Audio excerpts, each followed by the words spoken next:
Iniwan niya ang kanyang katawan, naglakbay sa isang madilim na lagusan, at nakatagpo ang yumaong niyang ama sa isang maningning na liwanag. Ngunit bago siya tuluyang manatili roon, may isang mensahe siyang natanggap. Gusto ni Padre Pio na bumalik ka. Ano ang nangyari? Tunghayan at tutukan natin ang kahangang-hangang kwentong ito ngayong araw.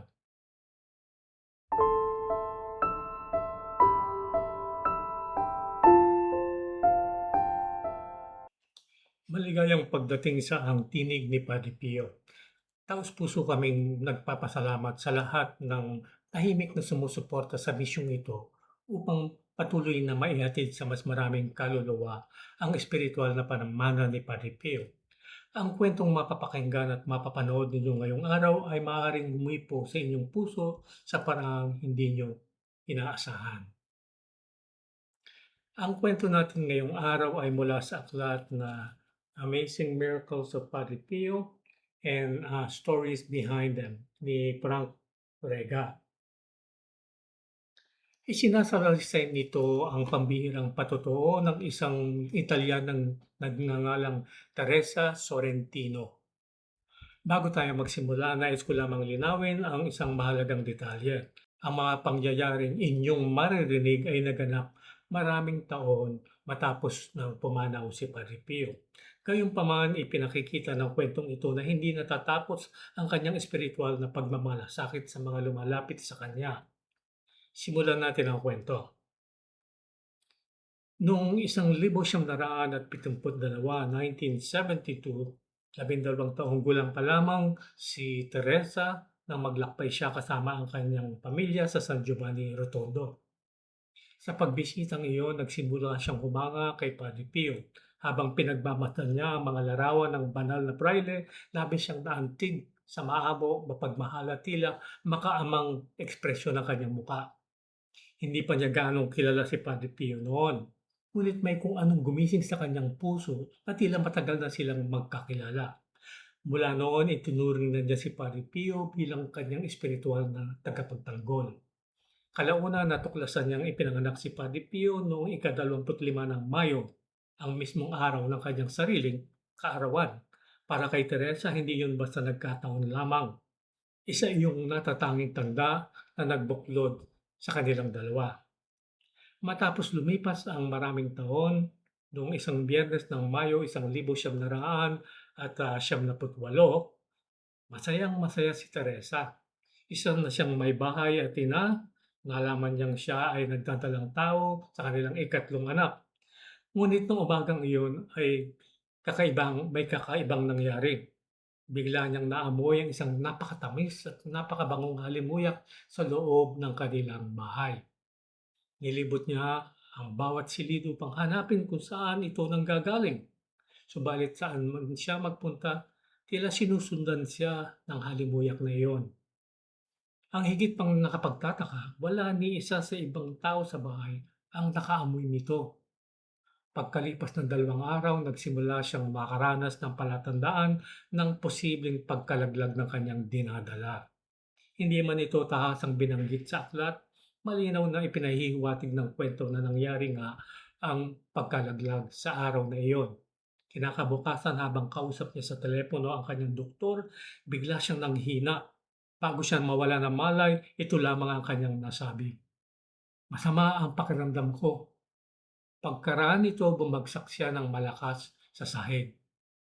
Tumama ang kanyang ulo sa telepono at ang bahagi nito ay tumusok sa kanyang kanang mata na nagdulot ng matinding pinsala. Agad siyang isinugod sa pinakamalapit na ospital. Doon natuklasan ng mga doktor na mas malubha pa ang kanyang kalagayan. Pumutok ang isang ugat sa kanyang utak, ngunit hindi sapat ang kagamitan ng ospital upang gamutin siya. Kaya agad siyang inilipat sa isang pagamutan. Pagsapit niya roon, halos nasa bingit na siya ng kamatayan. Ginawa ng mga doktor ang lahat ng kanilang makakaya. Isinailalim siya sa isang proseso ng cerebral drainage. No? Ngunit sa halip na bumuti ang kanyang kalagayan, lalo pa itong lumala. Tuluyan siyang nalugmok sa isang malalim na pagkawala ng malay o koma. Isipin ninyo ang tagpong iyon, isang silid sa ospital, napapalibutan ng mga makinang patuloy na tumutunog, mga tubo, mga kable, ang mga doktor na nakatingin sa isang babaeng wala na silang magawa upang iligtas. Lumabas sa CT scan na nagkaroon siya ng aneurysm, bunga ng namumuong dugo na may kaugnayan sa kanyang pagkalaglag. Ayon sa mga doktor, hindi na siya magigising sa kanyang koma. Halos wala ng pag-asa. At kahit pa siya magising, naniniwala silang magiging paralitiko siya, mabubulag ang isang mata at magkakaroon ng kapansanan sa pagsasalita at pag-iisip. Ngunit dito nagsimulang magbago ang kwento. Habang nakahiga ang kanyang katawan sa kama ng ospital, may isang pambihirang karanasang naganap sa kanya. Ganito niya ito inilarawan. Pakiramdam niya ay nakalaya siya mula sa kanyang katawan. Iniwan niya ito at nagpatuloy sa isang paglalakbay. Natagpuan niya ang kanyang sarili sa loob ng isang madilim na lagusan. Napakakapal ng dilim. Unti-unti siyang nakaramdam ng takot habang patuloy siyang sumusulong. Ngunit sa dulo ng lagusan, bigla siyang nabalot ng isang napakaliwanag at napakagandang liwanag. Hindi mailarawan ni Teresa ang ligaya at kapayapaang pumuno sa kanyang kaluluwa. Naramdaman niyang may mga tao sa loob ng liwanag, bagaman hindi niya agad sila makita ng malinaw. At pagkatapos, nakilala niya ang isa sa kanila, ang kanyang ama. Nakita niya itong tila isang napakagandang nilalang na nababalot ng liwanag. 13 taon na ang nakalipas mula nang namatay ang kanyang ama dahil sa kanser sa lalamunan. Bago ito pumanaw, nagkaroon ng butas sa kanyang leeg dahil sa isinagawang operasyon. Ngunit ngayon, wala na ang anumang bakas ng kanyang karamdaman. Tinanong ni Teresa kung bakit wala na ang butas sa kanyang leeg. Ngumiti ang kanyang ama at sumagot, "Dito sa kinaroroonan namin wala ng anumang kapintasan o pisikal na depekto." Pagkaraan nito, napansin ni Teresa ang isa pang taong nakatayo sa malapit. Isa itong binatang agad niyang nakilala. Ito ang anak ng isa sa kanyang mga kaibigan. Namatay ang binata sa edad na 18. Namangha si Teresa na makita siyang naroroon. Ipinaliwanag ng kanyang ama na nais ng binata na maghatid ng isang napakahalagang mensahe para sa kanyang pamilya. Ibinigay ng binata ang mga detalyeng tanging ang kanyang mga kamag-anak lamang ang maaaring makaalam. Sinabi niya ang eksaktong lugar kung saan nakatago ang isang liham sa loob ng kanilang bahay. Tinukoy pa niya ang partikular na antigong kasangkapan, ang tokador, at maging ang kulay maroon na kwaderno kung saan nakalagay ang liham. Pagkaraan ng kanyang paggaling, sinuri ni Teresa ang lahat ng ito at napatunayang totoo ang bawat detalyeng sinabi ng binata. Naniniwala si Teresa na pinahintulutan ng Diyos ang pagtatagpong iyon sapagkat hindi niya kamag-anak ang binata. Kung mga yumao niyang kamag-anak lamang ang kanyang nakita, maaaring isipin niyang isa lamang itong panaginip. Ngunit dahil napatunayang totoo ang impormasyong ibinigay ng binata, lalo siyang naniwalang tunay ang kanyang karanasan. Pagkatapos nito, may isa pang mahalagang sinabi ang kanyang ama. Sinabi niyang sa buong panahon ng kanyang matinding paghihirap, pinoprotektahan siya ni Padre Pio.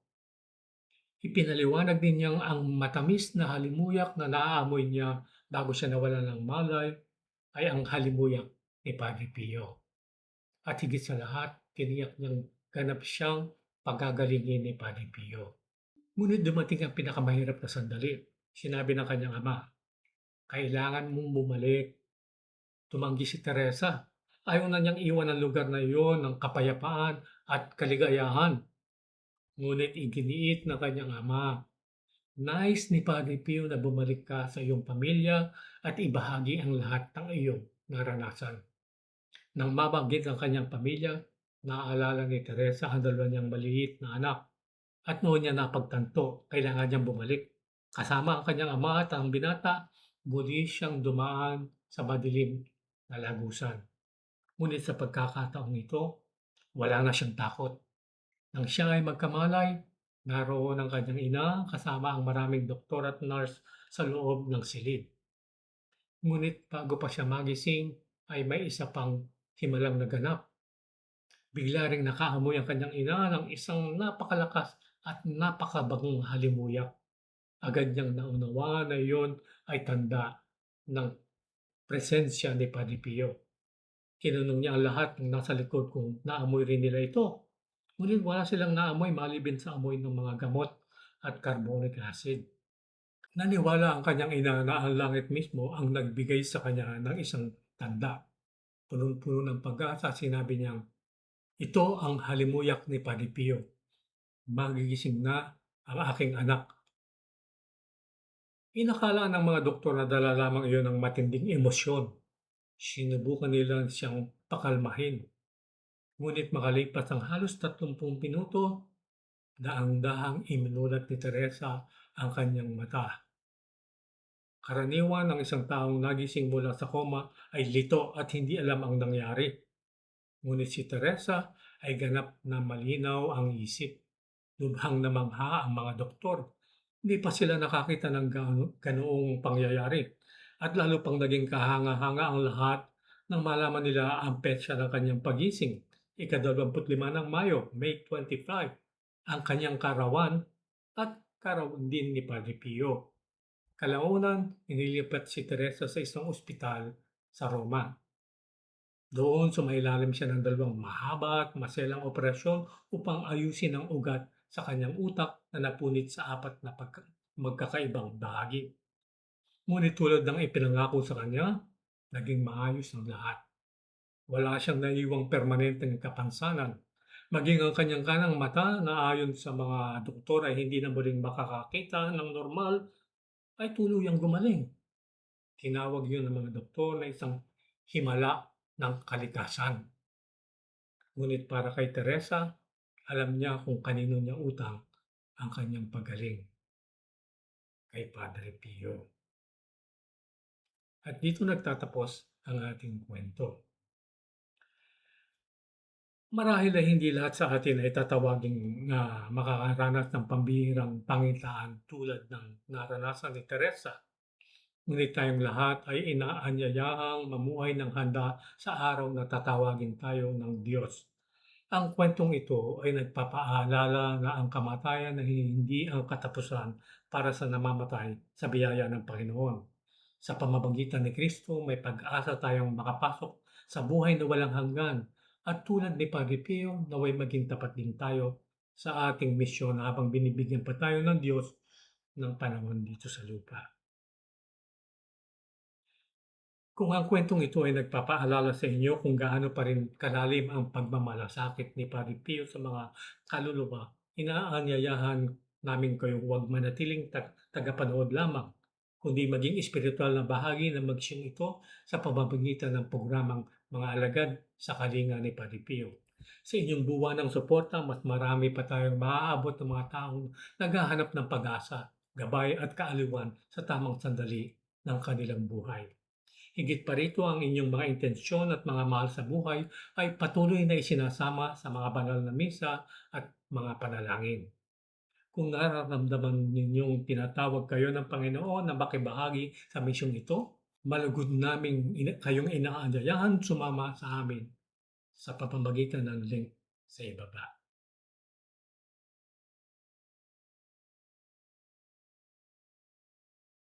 At dito po tayo nagwawakas at naway naibigan po ninyo ang ating kwento at huwag niyong kalimutang mag-subscribe, mag-like at mag-komento.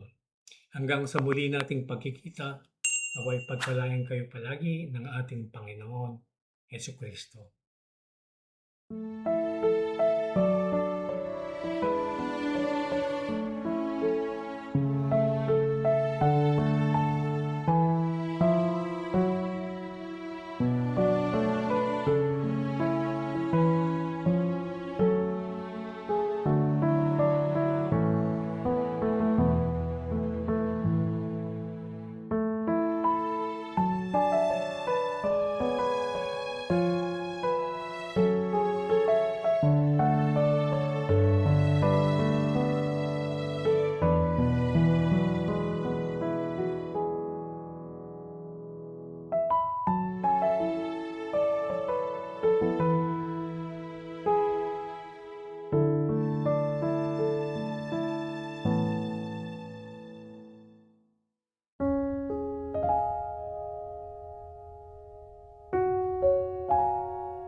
In nome del Padre, del Figliolo e dello Spirito Santo, e così sia. Sia lodato Gesù e Maria, e